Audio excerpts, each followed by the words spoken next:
Après Mendel, un des grands noms de la génétique, c'est le nom de Morgan.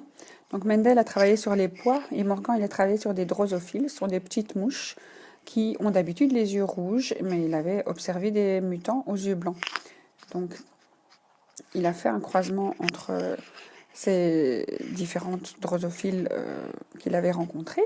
Et donc un des premiers grands croisements qu'il a fait, c'est qu'il a pris une femelle sauvage aux yeux rouges, une lignée pure qui était rouge depuis toujours, homozygote, avec un mâle, un nouveau mâle, qui avait les yeux blancs. Et en F1, il a obtenu 100% de drosophiles aux yeux rouges. Et ça, c'est vraiment un résultat comme Mendel. Et ici, on a donc eu des hybrides obtenus tous identiques. Donc ça veut dire que en F1, il n'y a pas eu le choix au niveau de l'arrivée des allèles, des gamètes. Donc chaque parent a envoyé des gamètes identiques. Et donc, quand on a 100% de résultats identiques en F1, on peut dire que les parents sont homozygotes.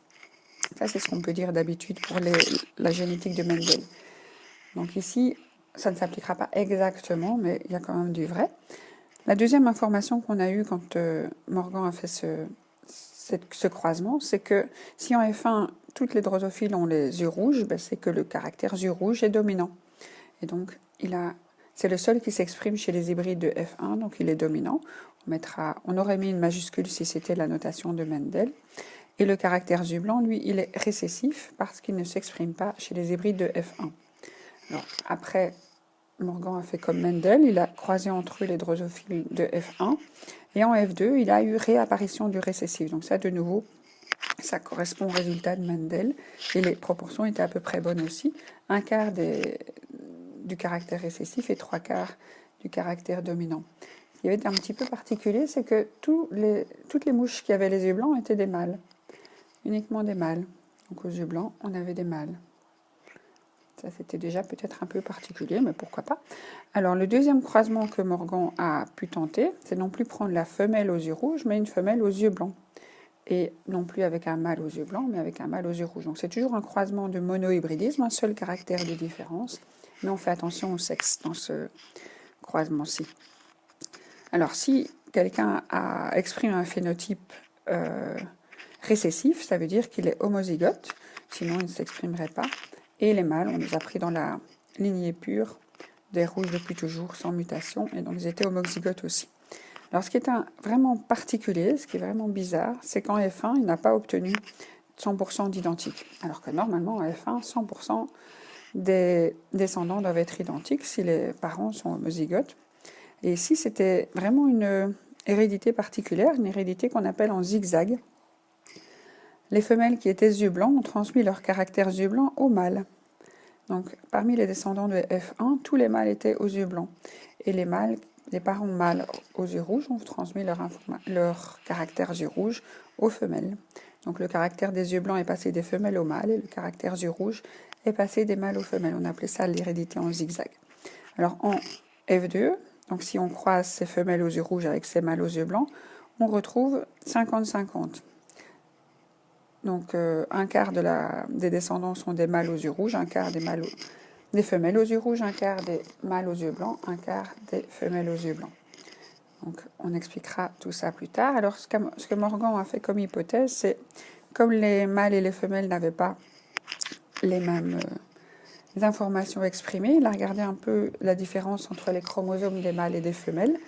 Les drosophiles, ils présentent 8 chromosomes, donc 4 paires. Chez l'homme, c'est 23 paires, 48 chromosomes. On dit qu'à l'état diploïde, les 2 N égale 8. Chez nous, c'est 2 N égale 46. Parmi ces 4 paires, il y a 3 paires de chromosomes qu'on dit non sexuels, qui sont autosomes, homologues, les mêmes partout. Et la dernière paire, elle est différente.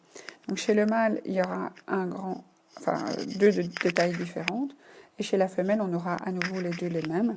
Donc cette paire de chromosomes qui peuvent être différents, on les appelle sexuels et hétérochromosomes. Ils sont différents chez le mâle. Chez la femelle, c'est pas différent. Alors pour expliquer l'hérédité en zigzag, quand on croise la maman aux yeux blancs et le mâle aux yeux rouges avec la transmission à l'autre sexe, Morgan fait l'hypothèse que le gène de la couleur des yeux est sur le chromosome X. Donc la maman qui est XX va avoir 2 informations sur chacun de ces X, tandis que le père qui n'a qu'un seul X ne présentera qu'un seul allèle. Donc une seule fois l'information, le Y n'étant pas porteur du gène. Donc ça, c'est l'hérédité liée au sexe. En fait, ça devrait être lié l'hérédité liée au chromosome sexuel, ce serait plus précis. Alors on va utiliser les notations de Morgan. Cette fois-ci, on va respecter les notations presque internationales. Et donc, Morgan était anglais, enfin je crois, et blanc en anglais se dit white, et donc il avait pris la lettre W. Il a choisi de l'écrire en minuscule, ça c'est comme Mendel, parce que ce caractère était récessif. Et pour désigner donc l'allèle mutant aux yeux blancs, il a pris le W minuscule. Pour l'allèle sauvage, il a rajouté un petit plus. Donc il n'a pas utilisé de majuscule ici pour l'allèle dominant, mais le caractère mutant récessif avec un petit arrêt, un petit plus. Donc ça signifie yeux rouges. Celui-là signifie yeux blancs. On va écrire un peu quand même. Alors, ces allèles, comme ils sont portés par le chromosome X, on va les écrire en bas du chromosome X. Sur le Y, comme il n'y a pas d'allèle, on n'écrira rien. Alors, les génotypes, phénotypes possibles, chez les mâles qui sont XY, ils peuvent être X porteurs du gène avec rouge, W+, et ou bien être aux yeux blancs avec le X porteur, donc ce yeux blanc. Alors, on ne va pas dire qu'ils sont homozygotes ni hétérozygotes, ils n'ont qu'un seul allèle, on pourrait dire qu'ils sont monozygotes, mais je ne suis pas sûre que ça se dit. Ça, c'est pour ceux qui sont les mâles, donc X, Y, ils peuvent avoir sur le X l'un des allèles ou l'autre allèle. Chez les femelles, donc elles ne vont pas être XY, mais XX, et elles vont être soit homozygotes récessifs, donc ça, c'est celles qui sont aux yeux blancs, pour que le blanc s'exprime, elles doivent être homozygotes, ça ne change pas. Et si elles sont aux yeux rouges, ça, c'est dominant, et donc là, elles vont avoir un seul W+ nécessaire. Elles peuvent être homozygotes dominantes ou elles peuvent être hétérozygotes. Et quand même exprimer le phénotype dominant. Alors, on va expliquer les croisements que Morgan a fait avant. Donc, quand il avait croisé la femelle aux yeux rouges avec un mâle aux yeux blancs, il avait donc croisé des génotypes. Alors, la femelle aux yeux rouges, c'était une lignée pure, elle était rouge depuis toujours, donc homozygote yeux rouges, je mets XW+, W+, pour le rouge, mais sur le chromosome X. Et le mâle mutant aux yeux blancs, il a l'allèle W, qui signifie blanc. Les gamètes envoyés par la femelle sont tous les mêmes, on va envoyer l'un ou l'autre, mais comme ils sont identiques, on a 100% de gamètes porteurs de l'information yeux rouges, le sauvage, le dominant. Et les mâles, ils vont envoyer chez la moitié des descendants de leurs gamètes, la moitié de leurs spermatozoïdes, soit le chromosome X porteur de l'allèle mutant blanc, soit le chromosome Y qui lui ne porte rien, puisque les Y ne portent pas l'information. En F1, on a observé ce résultat-ci était celui qui ressemblait à celui de Mendel, des descendants tous rouges. On peut faire le tableau de Punnett. Donc là, je mets l'allèle de la femelle, donc ici il n'y a qu'une seule colonne, il n'y a pas de choix, et je mets deux lignes, parce que chez le mâle, il y a deux choix. Donc on croise le gamète femelle avec le gamète mâle, et on obtient deux possibilités, donc soit il reçoit le W porteur de l'allèle rouge de la maman, et donc il sera rouge, soit il reçoit, avec un allèle blanc du papa, mais qui ne s'exprimera pas parce qu'il est récessif par rapport au rouge. Et si le mâle envoie le chromosome Y, on aura des garçons qui seront aux yeux rouges aussi. Donc yeux rouges, tout le monde, que ce soit les femelles ou les mâles, ils sont tous rouges.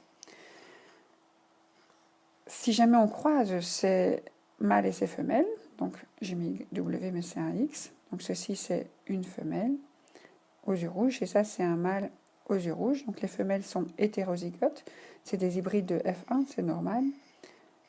Comme ils ont des parents porteurs d'allèles différents, que ces hybrides soient hétérozygotes. C'est d'ailleurs la définition d'hybride.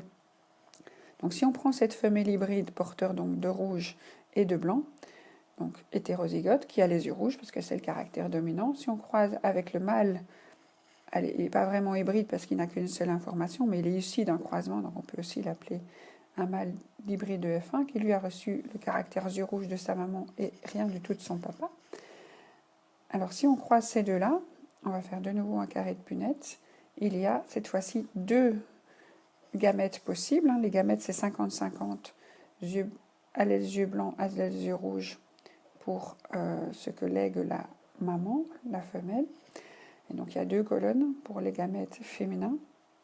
Il y a aussi 2 lignes pour les gamètes mâles, qui va soit donner son X, soit donner son Y. Et son X est porteur d'une couleur rouge, de l'allèle sauvage. Et donc ici, on va avoir des femelles si le mâle donne le X, et on va avoir des mâles si le mâle donne le Y. Alors, que porteront les chromosomes X et Y? Ici, il y aura du rouge. J'ai presque envie d'écrire juste plus, tellement j'ai pas beaucoup de place. Et pour ici, il y aura du rouge aussi. Le papa donnera toujours le rouge à ses filles. Il n'a que ça à donner. Et de la part des mamans, ils vont avoir parfois le rouge, parfois le blanc. Et donc, le seul qui est blanc, c'est celui-ci. C'est un mâle. Donc, parmi les résultats du phénotype de F2, on a eu 3 quarts de rouge, puisqu'ils sont tous porteurs du W+. 3 quarts de rouge, ils sont porteurs du W+. C'est les 3 cases ici. Et un quart de yeux blancs, et ce sont uniquement les mâles. Donc c'est ceux qui ont reçu l'allèle yeux blancs qui n'était pas exprimé chez la maman, mais c'était la maman porteuse de ce caractère qui l'a légué à ses garçons. Donc c'est transmis par la mère aux garçons. On retrouvera ça dans les arbres généalogiques de maladies liées au sexe chez l'homme, comme le daltonisme par exemple. Alors le deuxième croisement que Morgan a pu tenter, il en a croisé d'autres, dans le livre c'est appelé le numéro 3, il a pris l'inverse. Donc au lieu d'avoir le mâle aux yeux blancs, il a pris la femelle aux yeux blancs. Donc la femelle a les yeux blancs. Pour exprimer ce caractère récessif, elle doit être homozygote pour ce yeux blanc. Et donc tous ces gamètes seront tous des informations d'allèle yeux blancs. Le mâle avec lequel on a croisé cette femelle yeux blancs, lui les yeux rouges, et il va léguer à 50% le X et le Y. Le X porteur de yeux rouges et les Y porteurs de rien du tout. Donc chez les femelles, on a une seule colonne de gamètes différents, je fais qu'une seule ligne. Chez les mâles, je fais 2 lignes parce qu'il peut donner X ou Y. Et ce mâle qui a les yeux rouges envoie l'information X yeux rouges ou l'information Y avec pas d'allèle. Donc s'il fait des filles, s'il donne le chromosome X, ce chromosome X sera porteur de l'information rouge, donc ces filles auront les yeux rouges. S'il fait des garçons, la maman aura donné par contre l'information yeux blancs et le papa aura donné l'information rien du tout. Y si c'est des garçons. Et voilà l'hérédité zigzag. Donc une maman aux yeux blancs va avoir des garçons aux yeux rouges. Oh, ça a été mal recopié. Donc non, c'est bon. Les garçons ont les yeux blancs, excusez-moi. Donc les garçons ont les yeux blancs et les filles obtenues ont les yeux rouges. Et donc la maman avait les yeux blancs et transmet l'information aux yeux blancs à ses garçons. Le papa avait les yeux rouges et transmet l'information aux yeux rouges à ses filles. Donc l'information donnée par le papa est dominante sur l'information récessive de la maman. Et par contre, chez les garçons, comme il n'y a que l'information de la maman, ce récessif peut s'exprimer. Alors si on croise ces femelles aux yeux rouges qui sont hétérozygotes, puisque c'est des hybrides de F1, donc elles sont hétérozygotes, avec ces mâles aux yeux blancs qui n'ont que l'information aux yeux blancs, là on va se retrouver avec un quart, un quart, un quart, un quart. Donc ça c'est des répartitions qu'on n'a pas encore trouvées chez Mendel. Et donc là on va avoir, chez les femelles qui sont hybrides, elles peuvent donner une information yeux rouges ou bien une information yeux blancs. Donc 50-50 au niveau des gamètes apportés par la maman. Chez les mâles, il y a toujours aussi 50-50. Ils donnent le X ou le Y. Et cette fois-ci, leurs X sont une information yeux blancs. Donc si la maman donne l'information yeux rouges, c'est dominant et on ne verra que ça. Donc chez les filles comme chez les garçons. Donc ça, c'est un quart de filles yeux rouges, un quart de garçons aux yeux rouges, si la maman a donné l'information aux yeux rouges. Si la maman donne l'information aux yeux blancs, avec l'information aux yeux blancs du papa, ça fera un quart de filles aux yeux blancs. Et si le papa a donné le Y, c'est l'information aux yeux blancs de la maman qui va prévaloir. Et donc on aura aussi un quart, un quart, un quart, un quart. Donc un quart de femelles yeux blancs, un quart de mâles yeux blancs un quart de femelle yeux rouges, un quart de mâle yeux rouges, avec à chaque carré qui a la même probabilité.